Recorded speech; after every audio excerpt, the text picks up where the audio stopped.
오늘 우리에게 주시는 하나님의 말씀은 사무엘하 5장 10절, 7장 16절, 12장 13절의 말씀입니다.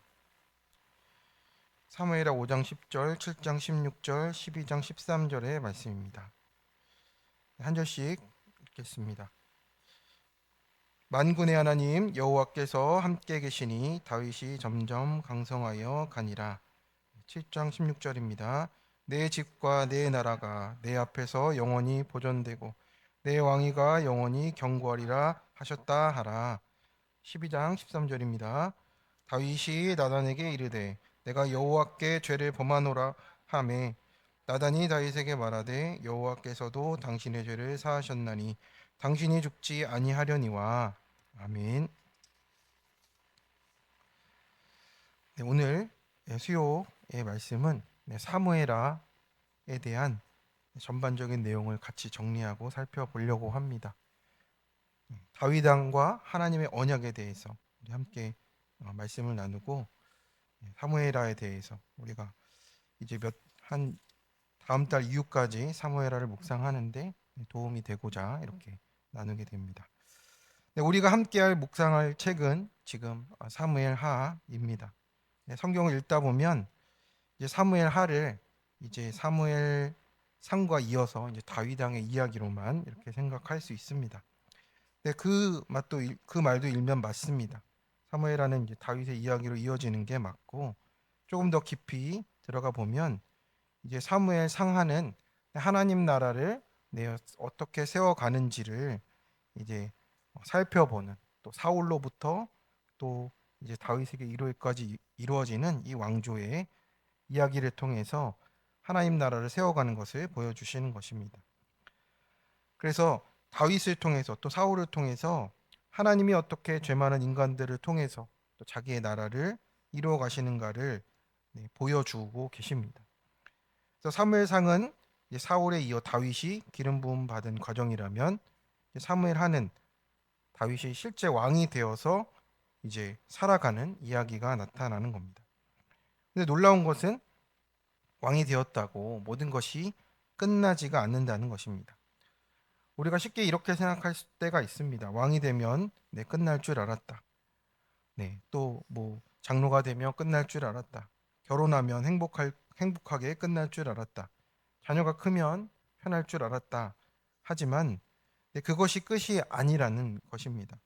사무엘하는 이렇게 말합니다. 왕이 되어도 죄와 싸워야 되고, 성공 이후에도 무너질 수가 있고, 은혜를 놓치면 다윗도 넘어지게 된다라는 말이에요. 그래서 사무엘하는 아주 현실적인 책입니다. 그래서 사무엘하에는 눈물도 있고, 배신도 있고, 정치도 있고, 가정의 상처도 있고, 자녀 문제도 있고, 성적인 죄도 있고, 권력의 유혹도 있습니다. 그래서 인생이 다 들어있는 책이라고 하는 거죠. 그런데 그 이야기 속에 끝까지 흐르는 한 가지를 우리가 잘 붙잡고 가야 됩니다. 바로 하나님의 언약이라는 것입니다.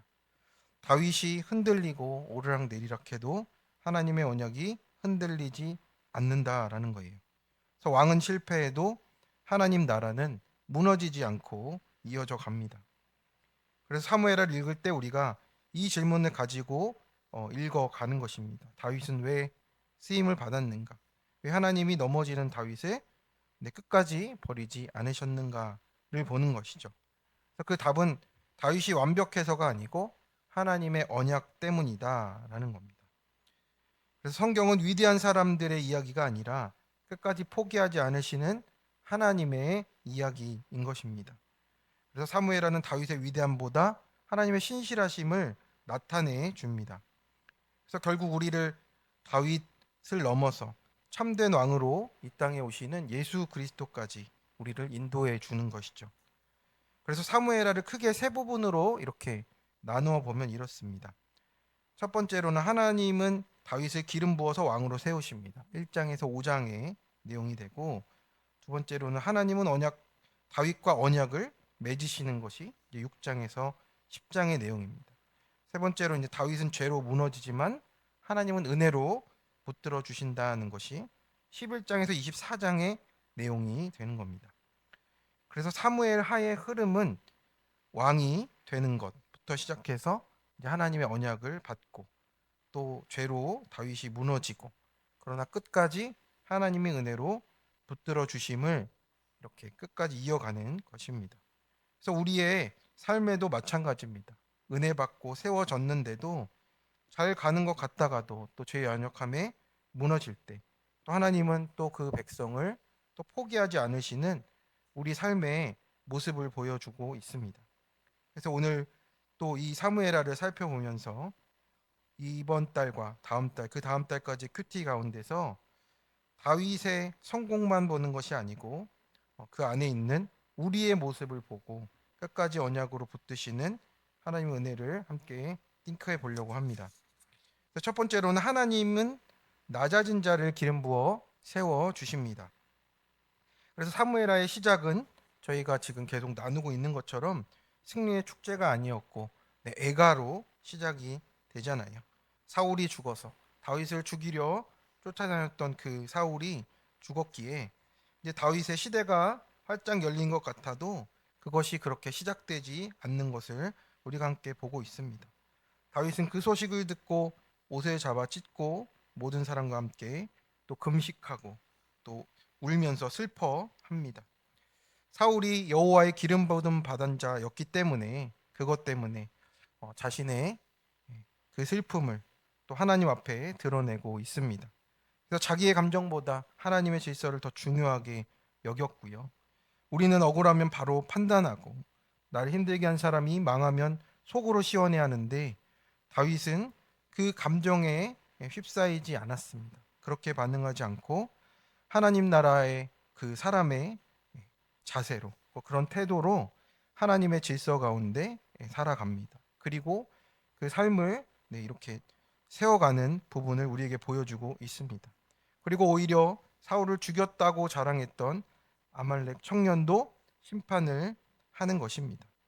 그래서 다윗은 그 이후로 왕이 되기 위해서 어떻습니까? 하나님의 때를 더 오래 또 기다려 갑니다.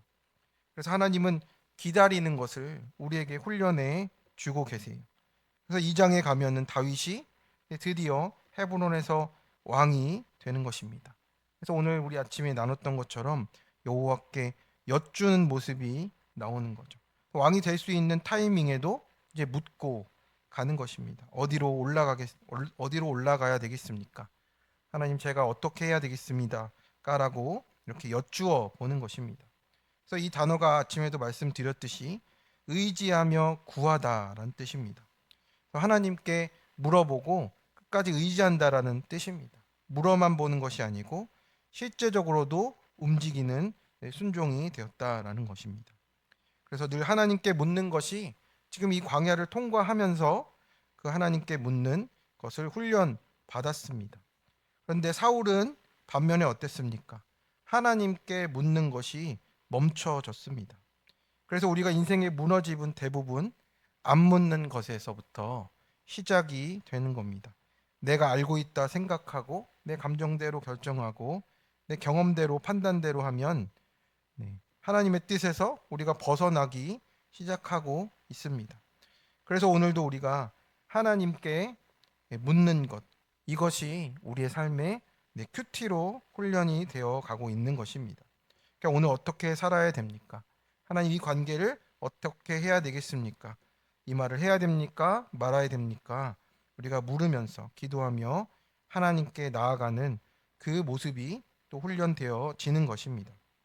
그래서 다윗의 왕위는요 한 번에 또 완성되지가 않았습니다.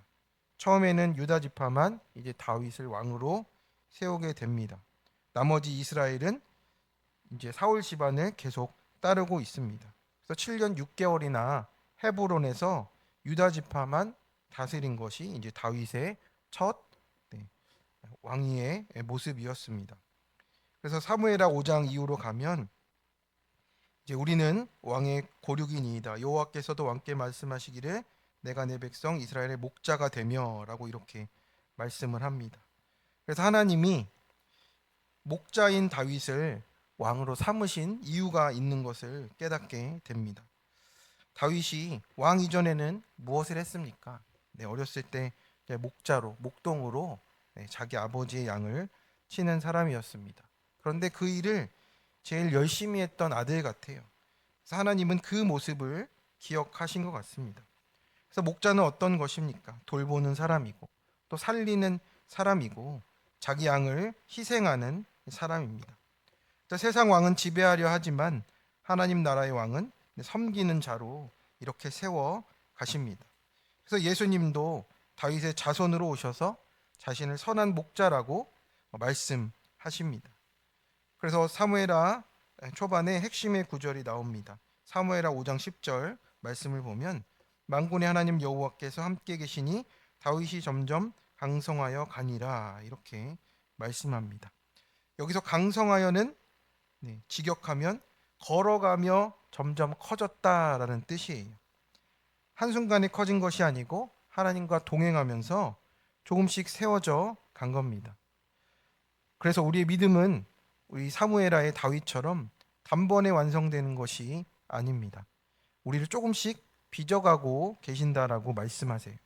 광야를 지나고 기다리고 낮아지게 하면서 하나님의 사람으로 만들어 가십니다. 그래서 낮아진 것은 저주가 아니라 우리가 지금 낮춰진 것은 하나님을 배우는 자리라고 오늘 말씀하십니다. 그래서 다윗은 왕궁에서 만들어진 사람이 아니라 이제 광야에서 만들어진 사람으로 하나님이 이렇게 빚어 가셨습니다. 또 우리도 마찬가지입니다. 하나님을 알기 위해서는 광야에 그 과정들이 있어요. 광야 없이는 사명이 없고 낮아짐이 없이는 은혜가 없습니다. 묻는 인생이 없이 하나님의 동행도 우리가 없는 것입니다. 적용 질문입니다. 나는 지금 어떤 문제에서 하나님의 때보다 내 조급함을 앞세웁니까? 최근 하나님께 진지하게 묻고 결정한 일이 있습니까? 억울한 사람을 향해 미움과 복수심을 품고 있지 않습니까? 하나님이 나를 낮추시는 사건 속에 어떤 훈련을 받고 있습니까? 그래서 우리 첫 번째는 이렇게 다윗이 왕으로 이렇게 세워져 가는 첫 장면을 또 하나님이 기름 부으셔 세우시는 장면이었습니다. 두 번째는 하나님은 언약으로 나라를 세워 가십니다. 그래서 사무엘의 중심은 7장입니다. 7장을 이해하려면 이제 6장과 같이 이해를 해야 되는데 다윗은 왕이 된 후에 가장 먼저 하나님의 언약궤, 이 법궤를 예루살렘으로 옮겼습니다. 왜 그렇습니까? 다윗의 마음은 정치적인 성공보다 하나님의 임재가 더 중요하게 여겼기 때문에 그렇습니다. 이스라엘이 오랫동안 법궤를 잃어버린 것처럼 살았습니다. 그래서 사울 시대에는 하나님에 대한 그런 관심도, 이 법궤에 대한 관심도 거의 없었던 것입니다. 그래서 다윗은 나라의 중심에 하나님의 임재를 두고 싶어 했습니다. 그래서 법궤가 들어오는 그 과정들을 이제 행해 갔는데 법궤가 들어올 때 어떻게 됩니까? 춤을 추며 기뻐했는데 이제 힘을 다하여 춤을 추었다라고 할 정도로 우리 많은 성도들에게 다윗의 춤은 유명합니다. 그래서 단순히 신나서 춤춘 정도가 아니고 전 존재를 다해서 온 힘을 다해서 춤을 췄더니 이 다윗이 미갈에게 업신여김을 받게 된 것이죠. 그래서 사무엘하에서 이제 6장에 보면 사울의 딸 미갈이 그의 마음에 그를 업신여겼다라는 모습이 나타납니다. 그래서 다윗은 그 법궤가 임하는 것에 너무 기뻐서 다른 체면과 그런 모든 것들을 바라지 않았지만 미갈은 체면만 보았다는 그 일로 인해서 이제 다윗의 예배에 대한 마음들을 우리가 살펴볼 수가 있습니다. 그래서 예배는 이제 형식보다 마음이고 또 은혜 받은 사람은 체면보다 하나님을 기뻐하는 사람인 것을 우리가 다윗을 통해 보게 되었습니다. 그래서 하나님의 영광을 자기의 체면보다 더 중요하게 여기고 하나님을 기뻐한 다윗임을 우리가 보게 됩니다. 그래서 7장에 가게 되면 이제 사무엘하에서 가장 핵심적인 다윗의 언약이 나옵니다. 다윗은 이제 평안을 누리게 되자 마음이 많이 불편해졌어요. 그래서 나는 백향목 궁에 사는데 하나님의 궤는 저 휘장 가운데 있다. 저 텐트 같은 곳에 있다라고 말을 하는 겁니다. 그래서 성전을 지어드리고 싶은 마음으로 이제 하나님께 이제 드리려고 하니까 하나님이 예상 밖의 말씀을 하십니다. 다윗아, 내가 나를 위해 집을 짓겠느냐? 오히려 내가 너를 위해 집을 세우겠다라고 이렇게 오히려 하나님이 언약을 주시는 것이죠. 그래서 여기서 집이라는 단어는 이제 바이트라는 단어인데 이 단어는 어떤 뜻이냐면 건물이 아니라 집, 가문, 왕조, 공동체 이런 뜻을 가지고 있습니다. 그래서 다윗은 이제 건물을 생각했는데 하나님은 영원한 왕조를 이제 그에게 지어주고 계신 것입니다. 그래서 우리가 늘 내가 하나님을 위해 뭔가 한다라고 생각할 수 있습니다. 내가 헌신하고 교회를 세우고 내가 섬긴다라 생각할 수 있습니다. 그런데 하나님은 우리에게 말씀하시고 언약하십니다. 내가 너를 세운다라고 말씀하시는 거예요. 그래서 신앙의 본질은 내 열심이 아니라 하나님의 은혜에 담겨 있는 거예요. 그래서 하나님이 결정적인 언약을 주시는 것입니다. 우리 사무엘하 7장 16절을 같이 한번 읽어보겠습니다. 내 집과 내 나라가 내 앞에서 영원히 보존되고 내 왕위가 영원히 견고하리라 하라. 아멘. 이게 영원한 왕조의 언약이에요. 그래서 이것 때문에 이 언약을 통해서 예수님이 다윗의 혈통에서 나오는 그것이 이어져 가는 것이죠. 그래서 여기서 중요한 단어는 영원히인데 끝없는 시간과 영원성을 뜻하는 것입니다. 그런데 다윗 왕조는 사실상 어떻습니까? 바벨론 포로도 있고 나라가 무너지기도 했고 다 흩어지기도 했었습니다. 그런데 이 약속은 실패한 것이 아니라 다윗의 자손 예수 그리스도로 완성된다라는 것을 우리에게 보여주고 있습니다. 그래서 이 사무엘하를 통해서 이제 메시아를 우리가 살펴볼 수 있게 하시는 것이죠. 그래서 이 사무엘하의 중심은 다윗처럼 보이지만 하나님의 언약으로 우리가 살펴보게 되는 것입니다. 다윗이 흔들려도 언약은 영원한 언약입니다. 그래서 다윗은 이 언약 앞에서 놀라운 고백을 하는 것이죠. 그래서 주 여호와여 나는 누구이오며 내 집은 무엇이기에 나를 여기까지 이르게 하셨나이까 이렇게 고백하면서 내가 누구냐고 하나님 앞에서 내가 드러낼 것이 하나 없다라고 이렇게 말하고 있습니다. 그러니까 내가 잘해서 여기까지 왔다라고 하지 않는 것이죠. 그래서 오히려 나는 누구입니까 하면서 자기 자격을 주장하지 않는 거예요. 그래서 은혜를 아는 사람의 특징이 바로 이렇다라는 것이죠. 교만은 내가 한 것을 보는 것이고 은혜는 하나님이 하신 것만 보는 것입니다. 그래서 우리가 은혜를 잊으면 자기 실력을 믿게 되어 있어요. 그래서 다윗은 언약 앞에 엎드리는 것입니다. 그래서 8장과 10장까지에는 이제 다윗의 왕국이 견고해지는 장면이 나타나는 겁니다. 그래서 전쟁에서 승리하고 나라가 확장이 되고 또 하나님의 그 뜻이 더 넓혀져 갑니다. 그런데 성경은 반복해서 이유를 말합니다. 그래서 사무엘하에 보면 8장 6절에 보면 다윗이 어디로 가든지 여호와께서 이기게 하시느니라라는 말씀이 나와요. 그러니까 어디로 가든지 여호와께서 함께 하신다는 뜻이 된다라는 거죠. 그래서 우리 인생도 마찬가지입니다. 무엇이 우리를 여기까지 오게 했는가를 우리가 겸손하게 붙들기를 원합니다. 실력입니까? 조건입니까? 그것이 아니라 하나님이 붙드셨다를 우리가 고백하면 하나님이 그 나머지의 인생도 분명히 붙들어 주실 줄을 믿습니다. 적용 질문입니다. 나는 지금 무엇을 붙들고 살아갑니까? 말씀입니까? 조건입니까? 하나님의 은혜보다 내 열심과 공로를 더 의지하고 있지 않나요? 지금 내가 이 자리에 있는 것이 하나님의 신실하심 때문임을 감사하십니까? 세 번째입니다. 이제 언약으로 나라가 세워졌고 이제 세 번째로는 죄는 무섭지만 은혜는 끝나지 않습니다. 근데 사무엘하 후반부는 이제 분위기가 달라지는 거예요. 7장에서 영원한 왕조의 언약을 받고 8장과 10장에서 승승장구하던 이제 다윗이 11장 이후로 이제 급격히 무너지게 되었습니다. 그래서 이제 하강기를 좀 들어서는 거예요. 그래서 사무엘하를 읽다 보면 이렇습니다. 다윗 같은 사람도 이렇게 무너질 수가 있느냐가 되는 겁니다. 맞습니다. 성경은 다윗을 미화하지 않습니다. 오히려 가장 수치스러운 죄까지도 그대로 기록하는 것입니다. 왜 그렇습니까? 인간 왕의 한계가 있다라는 뜻이에요. 아무리 믿음 좋은 사람도 하나님 앞에서 이렇게 무너질 때가 있다라는 겁니다. 그래서 우리는 결국 완전한 왕이시고 우리의 기름 부음 받은 왕이신 우리 예수님을 기다리게 되는 것입니다. 사무엘하 11장은 아주 의미심장한 말로 시작을 해요. 그 해가 돌아와 왕들이 출전할 때가 되매라는 말인데, 이것은 원래 왕은 전쟁터에 있는 게 맞습니다. 그 역할을 감당해야 돼요. 그런데 다윗은 예루살렘에 그냥 남아 있던 거예요. 사명 있는 자리에 있는 것이 아니었고, 이제 그러다 보니까 영적으로도 빈틈이 생기게 된 겁니다.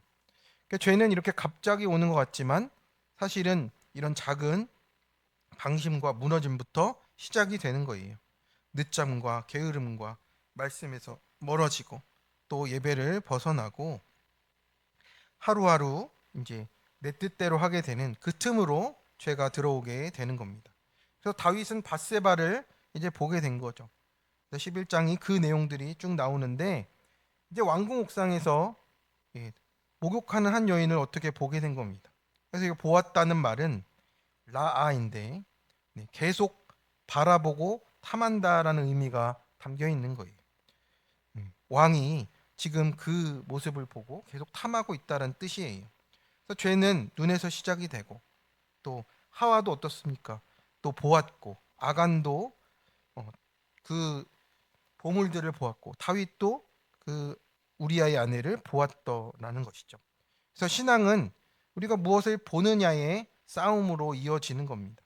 그래서 우리가 자꾸 나를 넘어서 남의 인생을 보게 되고 남의 성공과 또 외모적인 것과 조건과 또 관계들을 바라보다가 욕심이 생기고 거기서 우리의 죄가 점점 커지게 된다라는 것이죠. 그래서 다윗이 어떻게 됐습니까? 밧세바를 데려오고 죄를 숨기려 하고 또 우리아에게는 또 전쟁터까지 보내서 죽게 하는 일까지 만들게 되었습니다. 그러니까 죄가 점점 커진 것이죠. 덮으려고 했는데 그 일이 더 커져서 다윗을 덮쳐버리고 말았습니다. 그래서 너무 무서운 구절이 나오는 거죠. 다윗이 행한 일이 여호와 보시기에 악하였더라 라는 말로 이제 다윗이 무너지기 시작합니다. 그래서 여기서 악하다라는 말은 하나님 보시기에 비뚤어지고 망가졌다라는 뜻이 됐어요.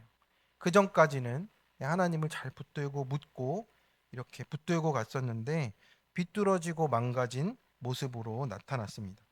사람들은 몰랐습니다. 왕궁 안에서 조용히 처리된 것 같았는데 하나님은 다 보고 계셨다라고 말씀을 합니다. 그래서 신앙은 결국 하나님 앞이라는 것을 우리에게 보여주고 있습니다. 사람 앞에 안 드러난 것 같아도 하나님 앞에 무너진 것은 다 무너진 것으로 보고 계십니다. 그래서 12장에 하나님이 선지자 나단을 보내서 자기 죄를 보지 못하고 있으니까 이제 나단이 비유를 말하고 그 부자를 향해서 분노하니까 당신이 그 사람이라 라고 이렇게 말을 해줍니다. 이 말 앞에서 다윗은 한마디 변명 없이 말합니다. 내가 여호와께 죄를 범하였노라. 이렇게 짧은 고백 같지만 다윗의 믿음을 보여주고 있습니다. 죄를 범하였다는 말은 결국에는 관역을 빗나갔다는 말인데 이 말은 어떻습니까? 다른 곳을 맞췄다가 아니라 하나님을 못 맞췄다라는 거예요. 그 관역이 하나님인데 하나님을 맞추지 못한 그 삶의 결과로 이렇게 나오게 된 겁니다. 그것이 죄의 본질인 것이죠. 그래서 내가 사람에게 잘못했다 이전에 하나님께 죄를 지었다가 다윗의 고백이 되었습니다. 그래서 이것이 회개의 시작입니다. 우리는 어떤 사람에게만 잘못했다라는 것으로 보려고 하지만 이 모든 것은 하나님 앞에 내가 하나님을 맞추지 못한 하나님의 그 관역에 맞추지 못한 나의 죄임을 먼저 보는 것입니다. 사울은 어땠습니까? 끝까지 변명했는데 다윗은 여호와 앞에 내가 범죄했다라고 그냥 그대로 인정하고 있습니다. 그래서 다윗은 징계는 받지만 버림을 받지는 않는 거예요. 그래서 하나님이 완벽한 자를 쓰시겠다는 것이 아니고 이 회개하는 자를 버리지 않으신다라는 겁니다. 그래서 우리 죄의 결과는 어떻습니까? 다윗 집안에 칼이 떠나지 않고 암논의 사건이 터지고 압살롬의 반역이 일어나고 아버지와 아들이 원수가 되는 이런 큰 어려움이 생깁니다. 한 사람의 죄 때문에 가정도 무너졌고 또 공동체도 흔들리는 그리고 국가도 흔들리는 큰 일들이 벌어지게 된 것입니다.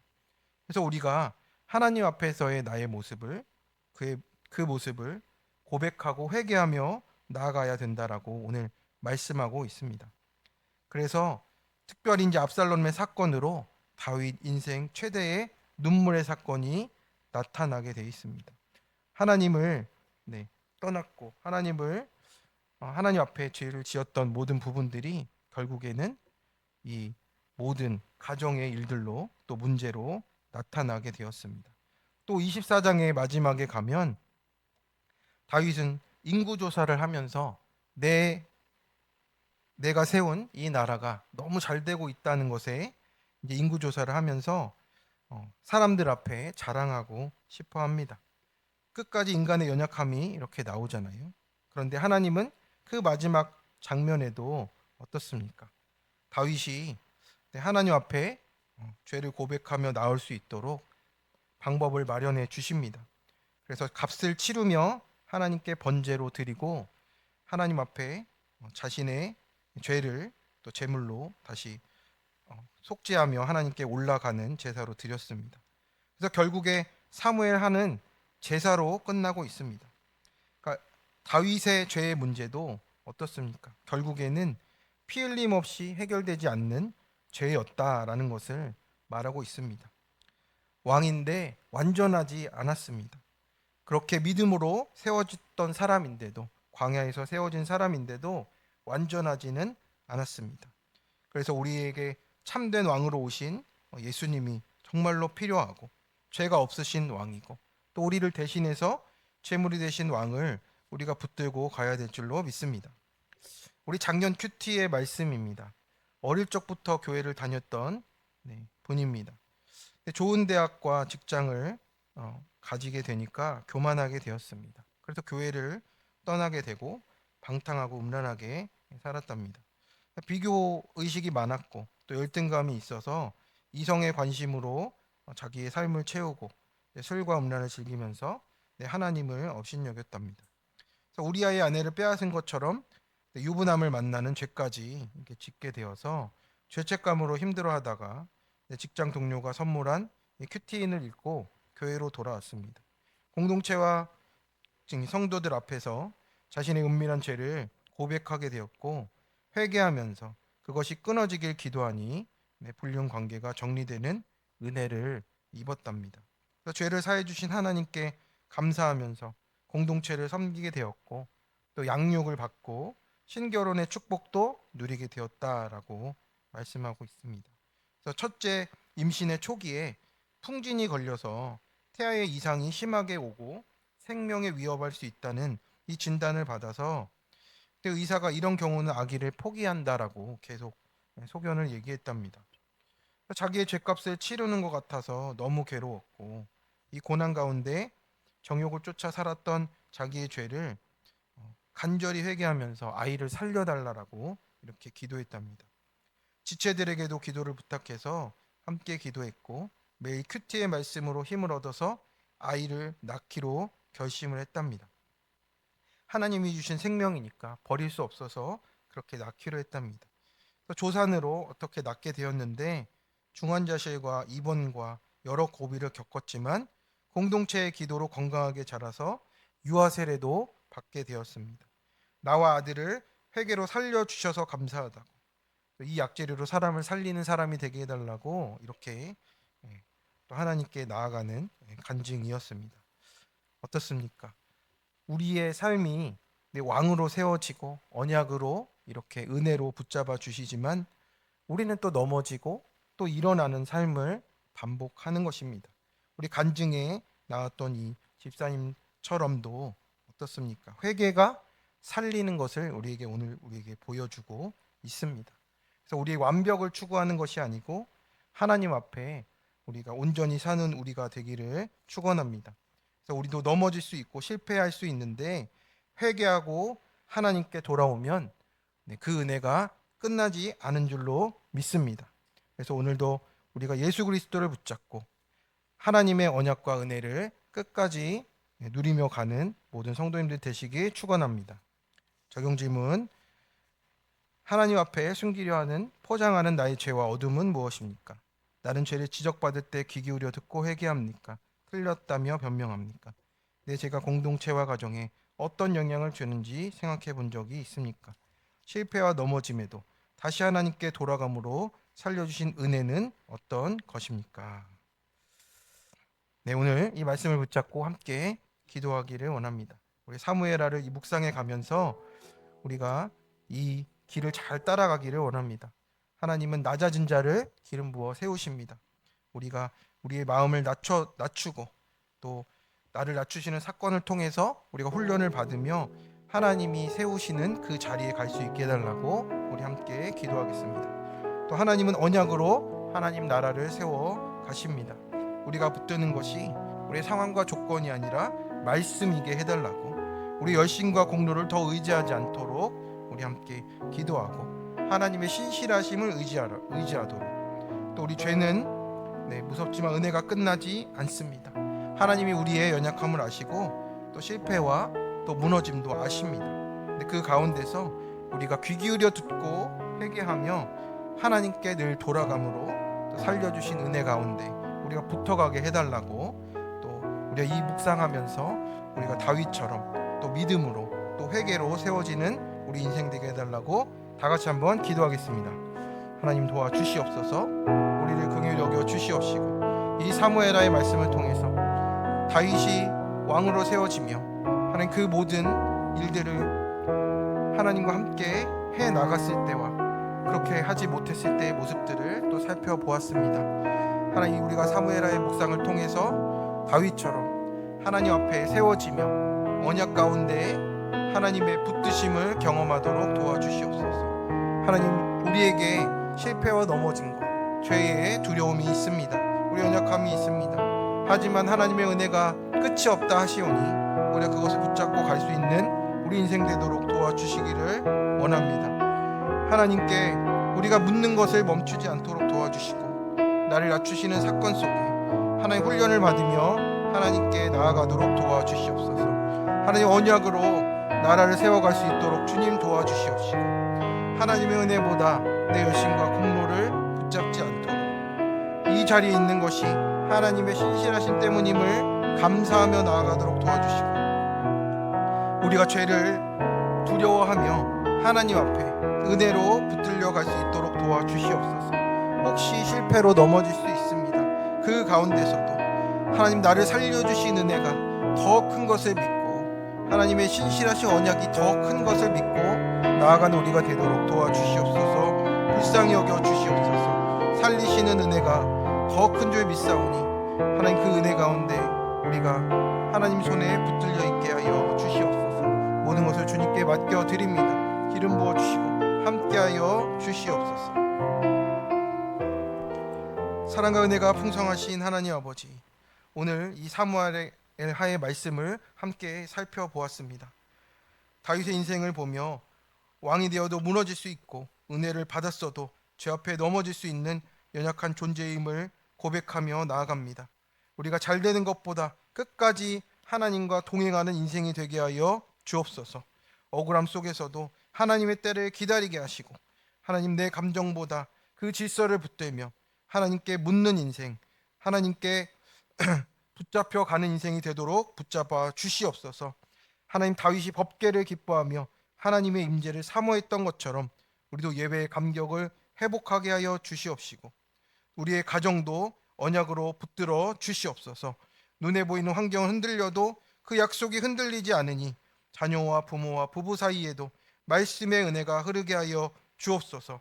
다윗의 죄를 보며 우리의 숨겨진 죄도 보게 하여 주시고 사람 앞에 괜찮은 척하지만 하나님 앞에 무너진 영역들을 불쌍히 여겨주셔서 작은 죄를 가볍게 여기지 않고 말씀의 찔림 앞에 다윗처럼 즉시 회개하는 심령을 허락하여 주옵소서.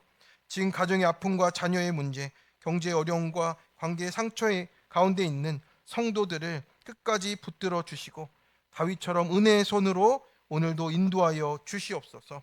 하나님, 다윗의 성공보다 다윗의 회개를 배우게 해주시고 무너져도 끝나지 않는 하나님의 언약을 깊이 묵상하는 이 묵상의 때가 되도록 주님 함께하여 주옵소서. 이제는 무너진 인생까지 품으시기 위해서 십자가 지신 우리 주 예수 그리스도의 은혜와 우리를 끝까지 살리시고자 붙드시는 하나님 아버지의 포기하지 않으시는 사랑하심과 날마다 말씀으로 우리를 돌이키시고 언약 가운데 붙드시는 성령 하나님의 감화감동 교통하심이 사무엘하를 묵상하며 하나님 나라의 구원의 뜻에 삶을 드리기 원하는 모든 부르신 성도들과 가정과 자녀들 위해 나라와 열방 모든 선교와 이스라엘 세네갈 미얀마 협력교회 위해 이제로부터 영원까지 함께 하시기를 간절히 축원하옵나이다. 아멘.